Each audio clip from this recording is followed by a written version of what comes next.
asalaamaaleykum wa rahmatullahi taala wa barakaatuhu. mbokk yi seetaan rajo télévision Asfiyahi mi ngi dellu si waat ak yow ba léegi ci sa bind darsul yawmi. tey nag moo wax la sa bind darsul yawmi ki nga xam ni kooku moo war a fay wadifa ak ki nga xam ni waru kaa fay. kon loo si dégg fay gi kan la war ak kan la warul. mu ne ki nga xam ni amul benn ngànt bu ko empêché nee na kooku war na si moom li gën a wér mu fay wasifa gi ndax amul benn ngànt boo xam ni empêché na ko.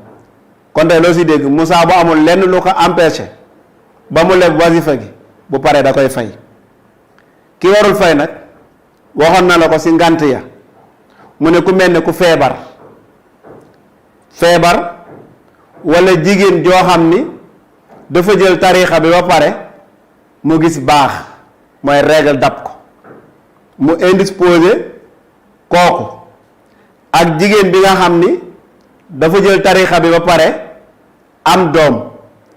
kon ñaari deret yooyu bu ko attaqué nee na borom téere bi nee na moom kon du fay. lii nag boo demee si rimaax daa fa fekk wax ji. keneen ki ni dina nu fay wazifa si fan lañ koy fayee ki nga xam ni moom moo ko leb. kon ku leb bor boo paree da ngay fay bor boobu. ki nga xam ni nag nee na du fay mooy ki mel ni ki feebar. kon waxoon na la ngànt la. beneen bi mu wax la tamit ki gis baax loolu ngànt la. beneen bi tamit mu wax la ki am doom mu ni loolu ngànt la. nee na yii mu la tuddal nag moom du fay waaye ñenn ñi nee nañu sopp nanu si ki nga xam ni dafa feebar bu oyof moo xam bopp bi metti la walla feebar bu oyof rek nee na kooku bëgg nañ si moom mu fay.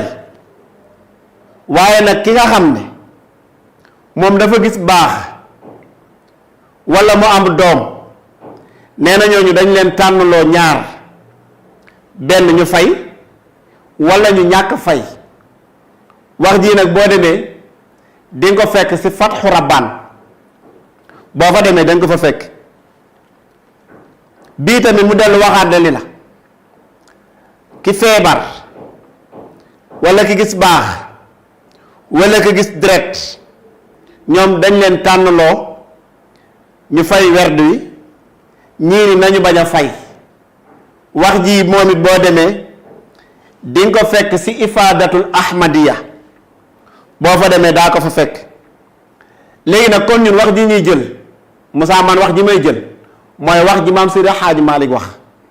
maam Seydi Xaaji Maalik dafa ni boo demee ci faakihatu tulaab di nga ko fa fekk mu ne tànnloo nanu ki nga xam ni dafa feebar mu ni lii mi ngi jóge ci maam Cheikhuna Tijaani kooku nag du ñu dàq ci moom ni dafa war a bañ a fay loolu nga xam ni moom la leb. sopp nañ ci moom dañ sopp ci moom mu zikkar ci li nga xam ni moom mooy werd wi walla moom mooy wazifa gi ci ki nga xam ni moom moo feebar ci li ëpp nag ci ñi nga xam ne ay zikarkat lañ leen di tuddee.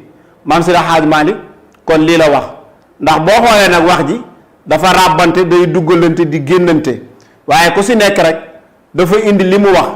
kon li maam Seydi Hadji Malick wax lu wér la ñoom li ñu wax lu wér la waaye li maam Seydi Hadji Malick wax ci loolu boo demee ci faakatu tulaab di nga ko fa fekk. kon ki nga xam ni nag dafa feebar walla mu feebarle kon jaadu na ci moom mu wax la ni la bii daal nga xam ni mooy feebar bi ko tënk bu ko tinkee kon war naa mën a fay loolu nga xam ne moom la leboon ci wàllu werdam walla ci wàllu wazifaam. wassalaamu aleykum wa rahmatullahi taala wa barakaatuhu.